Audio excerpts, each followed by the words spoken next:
ಪಹಲ್ಗಾಮ್ ಭಯೋತ್ಪಾದಕ ದಾಳಿನ ಇನ್ನು ಮುಂದೆ ಪ್ರಾಕ್ಸಿ ಯುದ್ಧ ಅಂತೆಲ್ಲ ಕರೆಯೋಂಗಿಲ್ಲ, ಅದೆಲ್ಲ ಯೋಜಿತ ಯುದ್ಧ ತಂತ್ರ ಅಷ್ಟೇ ಅಂತೆಲ್ಲ ಪ್ರಧಾನಿ ಹೇಳಿದ್ದಾರೆ. 47ರಲ್ಲೇ ನಾವು ಪಾಕಿಸ್ತಾನ ಆಕ್ರಮಿತ ಕಾಶ್ಮೀರನ ವಾಪಸ್ ತಗೋಬೇಕಾಗಿತ್ತು, ಅದನ್ನೇ ಸರ್ದಾರರು ವಲ್ಲಭಾಯ್ ಪಟೇಲ್ ಹೇಳಿದ್ರು, ನೆಹರು ಕೇಳಲಿಲ್ಲ ಅಷ್ಟೇ ಅಂತ ಎಲ್ಲ ಹೇಳಿದ್ರು. ಮೋಸ್ಟ್ ವಾಂಟೆಡ್ ಉಗ್ರರಾದ ಹಫೀಜ್ ಸಯೀದ್, ಮಸೂದ್ ಅಜ್ಮಲ್ ತಪ್ಪಿಸ್ಕೊಂಡಿದ್ದು ಹೇಗೆ ಅಂತ ಕಾಂಗ್ರೆಸ್ ಪ್ರಶ್ನಿಸಿದೆ. ಅದೇ ಒಬ್ಬೊಬ್ರು ಇದ್ದಾಗ ಒಬ್ಬೊಬ್ರು ತಪ್ಪಿಸ್ಕೊಂಡಿದ್ದಾರೆ, ಈಗ ಒಬ್ಬೊಬ್ರದ್ದಾಗ ಒಬ್ಬೊಬ್ರಿಗೆ ಹೇಳಿ ಅಷ್ಟೇ. ಹೇಗೆ ಫಾರೂಕ್ ಅಬ್ದುಲ್ಲಾ ಅಪ್ಪ ತಾತ ಮುತ್ತಾತ ಎಲ್ಲ ಇದ್ದಾಗ ಕಾಶ್ಮೀರಿ ಪಂಡಿತರಿಗೆ ಬಡಿದು ಚಚ್ಚಿ ಹಾಕಿ ರಕ್ತ ಕಾರಿಸಿದ್ದು ಹೇಗೆ? ಅದಕ್ಕೆ ಯಾರು ಉತ್ತರ ಕೊಡಂಗಿಲ್ಲ. ಹೇಗೆ ಅರೆಸ್ಟ್ ಮಾಡಿದ್ದ ಪಾಕಿಸ್ತಾನ ಯೋಧರನ್ನೆಲ್ಲ ಕೈ ಬಿಟ್ಟು ಮನೆಗೆ ಕಳಿಸಿದ್ದು ಹೇಗೆ ಕೇಳಕ್ಕೆ? ಚೈನಾ ಆಕ್ರಮಿತ ದಾಳಿನಲ್ಲಿ ನಾವು ಜಮೀನೆಲ್ಲ ಕಳ್ಕೊಂಡಿದ್ದು ಹೇಗೆ? ಯಾರು ಎಲ್ಲ ಅವ್ರವ್ರ ಕಾಲದ್ದು ಅವ್ರವ್ರು ಹೇಗೆ ಅಷ್ಟೇ. ಸರಿ, ಈ ಮಧ್ಯೆ ಪ್ರವಾಸೋದ್ಯಮನ ಮಾಡಬೇಕು ಜಮ್ಮು ಕಾಶ್ಮೀರದಲ್ಲಿ ಅಂತ ಅಲ್ಲಿ ಮುಖ್ಯಮಂತ್ರಿ ಪಾಪ ಓಡಾಡ್ತಿದ್ದಾರೆ. ಓಡಾಡ್ಬೋದು, ಜನರಿಗೆ ವಿಶ್ವಾಸ ಬರಬೇಕಲ್ಲ, ಬಂದಾಗ ನೋಡೋಣ.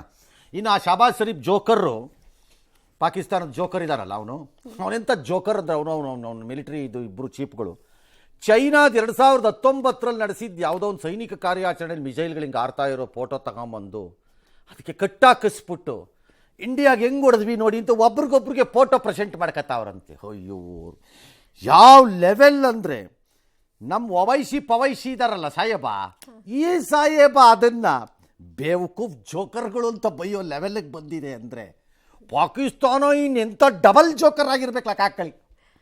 ಇಲ್ಲಿ ಏನಾದರೂ ಟೀಕೆ ಮಾಡ್ತಾರಲ್ಲ ಸರ್, ಅಲ್ಲಿ ಯಾರು ಕೇಳೋರೇ ಇಲ್ಲ. ಯಾರ ನನ್ನ ಫ್ರೆಂಡ್ಸ್ ಹೇಳ್ತಾ ಇದ್ರು, ಬಾರ್ಡ್ರಲ್ಲಿರೋರು ಆಫೀಸರ್ಗಳು ಪಟಾಕಿ ಹೊಡೆದು ಸಿಹಿ ತಿಂತಾ ಇದ್ದಂತೆ ಕಾಣತ್ತಂತೆ ಅವ್ರಿಗೆ, ನಾವು ಗೆದ್ದಿದ್ದೀವಿ ಅಂತ ಸಂಭ್ರಮಿಸ್ತಾ ಇದ್ದಾರೆ. ನಾನು ಹೇಳಿದೆ, ಇಂಡಿಯಾ ಒಳಗಡೆನೂ ಇದ್ದಾರೆ ಒಂದು 4-6 ಜನ ಅಂತವರು, ನಾವು ಸೋತಿದ್ದೀವಿ ಅಂತ ಸಂಭ್ರಮಿಸ್ತಿರೋಂತಹ ದ್ರೋಹಿಗಳು, ಕಚಡಗಳು ಅಂತ. ಪ್ರೈಮ್ ಮಿನಿಸ್ಟರ್ ಅಷ್ಟೇ ಒಂದಷ್ಟು ಭಾಷಣ ಬಿಟ್ಟಿದ್ದಾರೆ. ನೆಕ್ಸ್ಟ್, ಬಹುಭಾಷಾ ನಟ ಕಮಲ್ ಹಾಸನ್ ವಿವಾದಾತ್ಮಕ ಹೇಳಿಕೆ ನೀಡಿ ಚರ್ಚೆಗೆ ಗ್ರಾಸವಾಗಿದ್ದಾರೆ. ತಮಿಳಿನಿಂದಲೇ ಕನ್ನಡ ಹುಟ್ಟಿದ್ದು, ನಮ್ಮಿಂದಲೇ ನೀವು ಬಂದದ್ದು ಅಂತ ವಿವಾದಾತ್ಮಕ ಹೇಳಿಕೆ ಕೊಟ್ಟಿದ್ದಾರೆ. ಇದು ಶಿವಣ್ಣ ಬಾಗಲೇಬೇಕಂತೆ. ಹ್ಞೂ ಸರ್, ನೀನಲ್ಲ, ನಿಮ್ಮ ಅಪ್ಪ ಬಂದ್ರು ತಲೆ ಬಾಗಲಲ್ಲ. ಯಾಕೆ ತಲೆ ಬಾಗಬೇಕು? ನೀನಲ್ಲ, ನಿಮ್ಮ ಅಪ್ಪ ಬಂದ್ರು ಬಾಗಲ್ಲ, ತಲೆ ಬಾಗಲ್ಲ. ಅಂಥ ದಿನ ಬಂದರೆ ತಲೆ ತೆಕ್ಕೋತೀವಿ. ಮುಲಾಜೆ ಇಲ್ಲ, ಕಚಡ ತಗೊಂಬ. ಹಿಂದೂ ವಿರೋಧಿ ಮೆಂಟ್ಯಾಲಿಟಿ.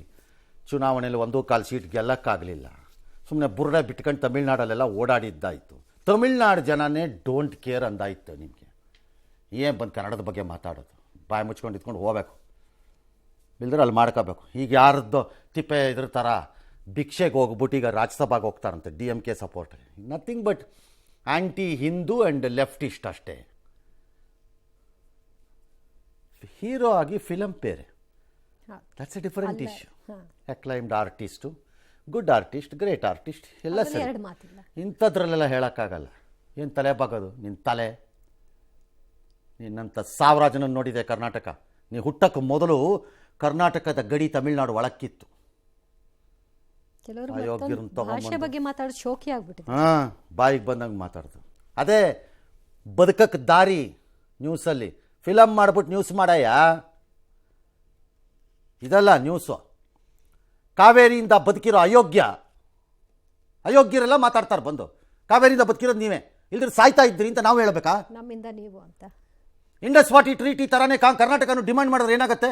ಯಾಕೆ ಮಾಡಬಾರ್ದು ಅಂತಂದ್ಬಿಟ್ರೆ ಒಂದಿನ ಇದ್ದಕ್ಕಿದ್ದಂತೆ ಸುಮ್ಮನೆ ಇರಬೇಕು ಬಾಯಿ ಮುಚ್ಕೊಂಡು.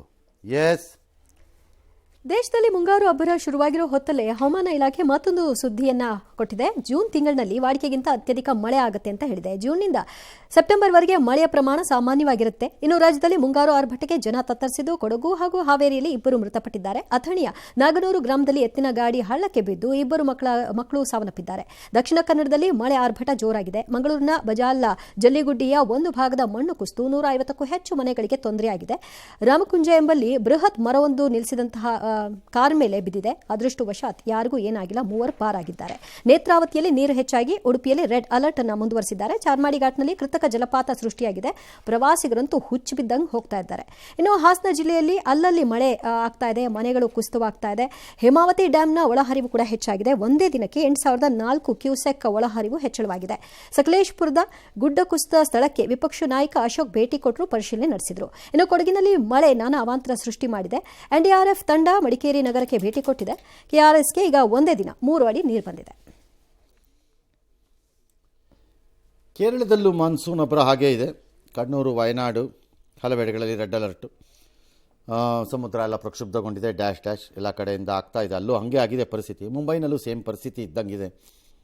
ದೇಶದ ಹಲವೆಡೆ ಈ ಪರಿಸ್ಥಿತಿ ಇದ್ದಂಗಿದೆ, ಪರ್ಟಿಕ್ಯುಲರ್ಲಿ ನಮ್ಮ ಕಡೆಯಿಂದ. ನೋಡೋಣ ಮುಂದೆ ಏನಾಗುತ್ತೆ ಅಂತ. ಇನ್ನೂ ಫುಲ್ ಫ್ಲೆಡ್ಜ್ಡ್ ಆಗಲಿ, ಆಮೇಲೆ ನೋಡೋಣ. ನಟ ಅನಂತ್ ನಾಗ್, ಉದ್ಯಮಿ ಪ್ರಶಾಂತ್ ಪ್ರಕಾಶ್ ಹಾಗೂ ನಿರ್ದೇಶಕ ರಿಕಿ ಕೇಜ್ ಎಲ್ಲರಿಗೂ ಇವತ್ತು ರಾಷ್ಟ್ರಪತಿ ಭವನದಲ್ಲಿ ನಡೆದ ಕಾರ್ಯಕ್ರಮದಲ್ಲಿ ಪದ್ಮ ಪ್ರಶಸ್ತಿಗಳನ್ನು ಪ್ರದಾನ ಮಾಡಲಾಯಿತು. श्री अनंत नाग कला फिल्म अभिनय.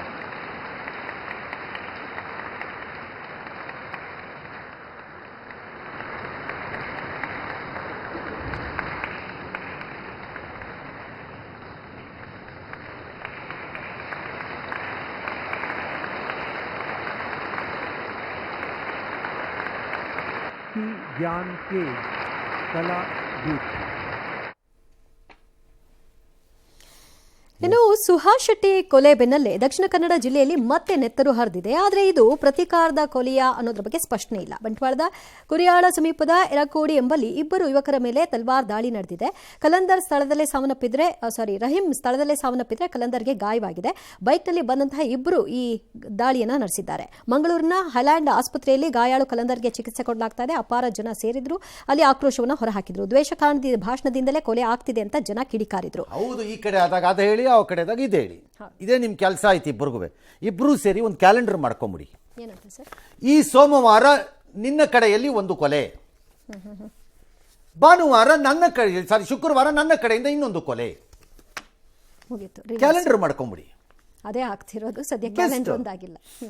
ಯಾರಿಗೂ ಏನು ಗಾಬರಿ ಇಲ್ಲ. ಈ ವಾರ ಯಾರ್ದೋ ಒಂದು ತಲೆ ಹೋಯ್ತು, ಮುಂದಿನ ವಾರ ಇನ್ನೊಂದೊಂದು ತಲೆ ಹೋಯ್ತು. ಜೀವನ ಮಾಡಬೇಕು ಅನ್ನೋ ನಿರ್ಧಾರ ಬಿಟ್ಟ ಮೇಲೆ ಹೀಗೆ ಆಗಬೇಕು, ಅನುಭವಿಸ್ಲಿ. ಅದನ್ನು ನೋಡಿಕೊಂಡು ರಾಜ್ಯ ಸರ್ಕಾರ ಎಂಜಾಯ್ ಮಾಡಲಿ. S, corona. ರಾಜ್ಯದಲ್ಲಿ ಕೊರೋನಾ ಹೆಚ್ಚಾಗ್ತಾ ಇದೆ. ಒಟ್ಟು ಸಕ್ರಿಯ ಕೇಸ್ಗಳ ಸಂಖ್ಯೆ 100ಕ್ಕೇರಿದೆ. ಬೆಂಗಳೂರಿನಲ್ಲಿ 36 ಸೋಂಕು ಪತ್ತೆಯಾಗಿದೆ. 100 ಜನರಿಗೆ ಟೆಸ್ಟ್ ಮಾಡಿದ್ರೆ 20 ಜನರಿಗೆ ಪಾಸಿಟಿವ್ ಬರ್ತಾ ಇದೆ. ಕೊರೋನಾ ಬಗ್ಗೆ ಎಲ್ಲಾ ಸಿದ್ಧತೆ ಮಾಡೋದಕ್ಕೆ ಸೂಚನೆ ಕೊಟ್ಟಿದ್ದೀನಿ ಅಂತ ಸಿಎಂ ಹೇಳಿದ್ದಾರೆ.